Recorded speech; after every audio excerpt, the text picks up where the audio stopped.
Hey friends, and welcome back to another watercoloring video. Today I'm going to show you how to doodle and watercolor this really easy cotton candy. So let's get started. You're going to need a micron pen for this because they do not bleed with the water when it gets on top of it. So you could just use any waterproof pen for this. I love microns.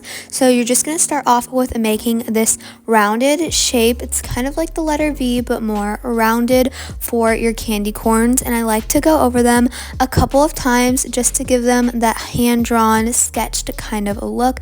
I think it adds to it and it's really cute. And I like to do a few halves and flip them, so some are upside down, some are right side up, and then do little corners or pieces of them on this piece of paper. I chose to cut mine to fit on a brown paper card that I have, and that way I can send it for like a Halloween card, but you could obviously do this on whatever you would like. I've made it for frames and that's really cute too. But once you've drawn out all of your little candy corns and done multiple lines, you're going to take a paintbrush and some watercolors, mix your two colors, yellow and orange, and I like to do it a little bit messy, and I'm just going to put a swatch of yellow paint going outside the lines a little bit, but not too much. Then you're just going to do that over all of the candy corns. I think it turns out so cute and it's really simple, and it makes the perfect little either holiday art for inside the frame or a card to send to someone. So yeah, let me know what you think of this down in the comments below, and if you would like more videos like this,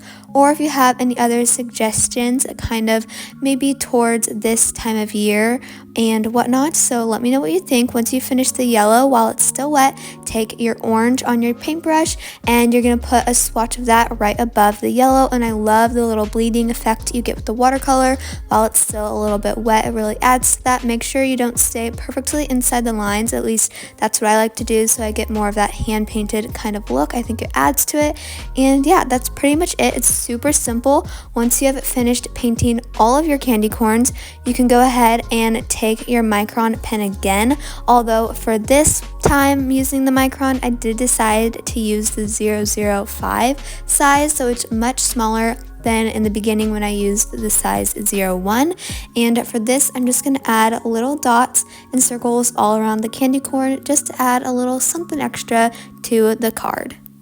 And once you have finished that, your card is all done, so you could fill the whole page if you wanted to. I also think this would make a really cute bullet journal theme for the month of October. This is the frame art that I made that I was telling you about. I sell it on my Instagram where I sell my hand painted stuff, which I'll link below if you're curious, along with all the supplies that I used in today's video. If you liked it, please hit that like button. Don't forget to subscribe down below for more videos and hit that post notification bell so you don't miss when I post them. Thank you so much for watching.